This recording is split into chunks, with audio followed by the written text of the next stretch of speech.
திருவாரூர் மாவட்ட மருந்து விற்பனையாளர்கள் நலச்சங்கம் சார்பில் வர்த்தகர் சங்க மண்டபத்தில் பொதுக்குழு கூட்டம் மாவட்ட தலைவர் பிரபாகரன் தலைமையில் நடைபெற்றது.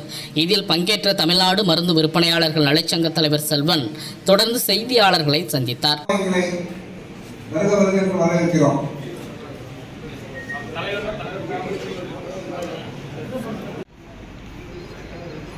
அனைவருக்கும் காலை நேர வணக்கத்தை.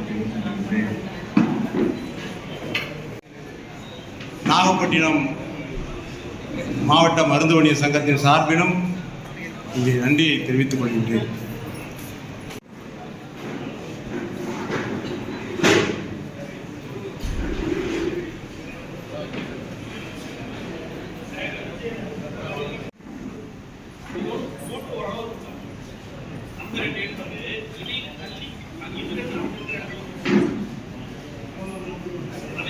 நலச்சங்கத்தினுடைய முதல் பொதுக்குழு கூட்டம் இன்றைய தினம் இங்கே நடைபெற்றுக் கொண்டிருக்கின்றது.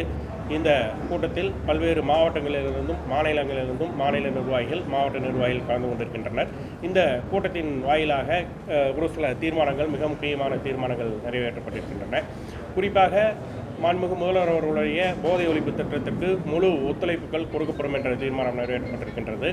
மருந்து வணிகர்களுக்கு இபியில் மின்கட்டண சலுகை, அதாவது வீட்டு முறைப்படி கணக்கிடப்பட வேண்டும் என்ற கோரிக்கையை இங்கே நாங்கள் வலியுறுத்தியிருக்கின்றோம்.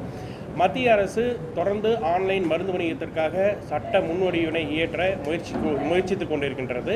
அந்த முயற்சி எடுக்கப்பட்டால், ஆன்லைனுக்கு ஆதரவாக சட்டம் நிறைவேற்றப்பட்டால் அகில இந்திய அளவிலே ஒரு போராட்டம் நடத்தப்பட வேண்டும் என்ற ஒரு தீர்மானத்தையும் இங்கே நாங்கள் முன்மொழிந்திருக்கின்றோம்.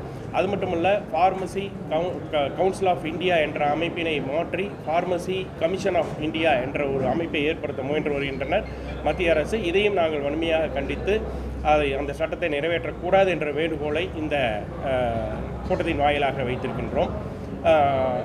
கே செல்வன், பொதுச் செயலாளர், தமிழ்நாடு மருத்துவ வணிகர்கள் சங்கம்.